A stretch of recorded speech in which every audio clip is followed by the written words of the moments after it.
Hi everyone, my name is Shamsher. I'm a registered migration agent at 𝗏𝗚𝗺𝗁 Immigration.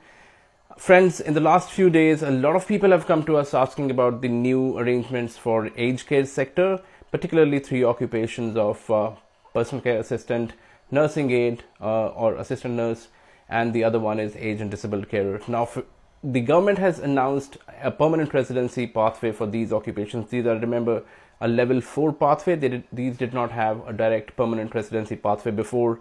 But the news that has come out now is actually great. The government announced this industry labor agreement, and within just about 10 days, the labor agreement was published. And here's the proof. And this also sets out the permanent residency pathway.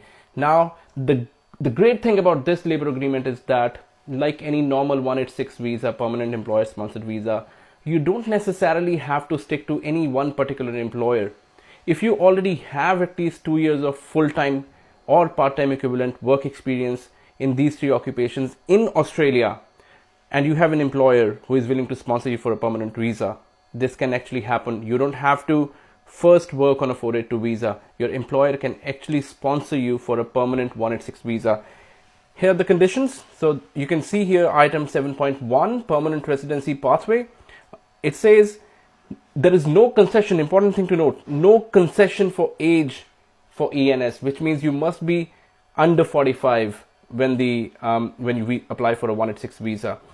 And then there are further conditions. The conditions are that the overseas worker has been employed in Australia in the ENS nominated occupation. So whether you are applying as a PCA or an aged or disabled carer or a nurse aide or assistant nurse, nursing support worker, you must have completed at least 2 years of full-time or part-time equivalent work in Australia, at least 2 years.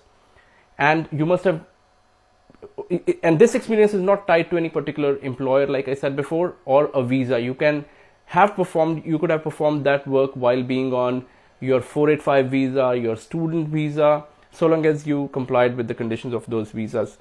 And then you have been employed, and these are the occupations: aged or disabled carer, nursing support worker, personal care assistant. If these are the three occupations, if you have at least 2 years full-time work experience, you can be sponsored directly for a 186 visa by an employer. Remember, the 2-year work experience is not tied to any particular employer or any particular visa. You could have performed that work on a student visa while you held a student visa. Remember, during the COVID times, the students were allowed to work full-time. They still are allowed to work full-time till the end of this year. Students working in an aged care can work full-time. So, great news. This is the first time that outside of a 𝗏𝗻, these occupations are being offered a permanent residency. But if you don't meet this experience or the requirements, then you can still go for 482. But remember, for a 186 or 482, you need to have an employer, an aged care who signs an MOU with the relevant unions, and then they enter into a labor agreement with the government, and then they nominate you before you can apply for a visa. If you have any questions, you can book a consultation with me. My name is Shamsher. I sit in the Melbourne CBD office, or you can go to any of our offices. Our offices are all over Australia in all major cities. Thank you.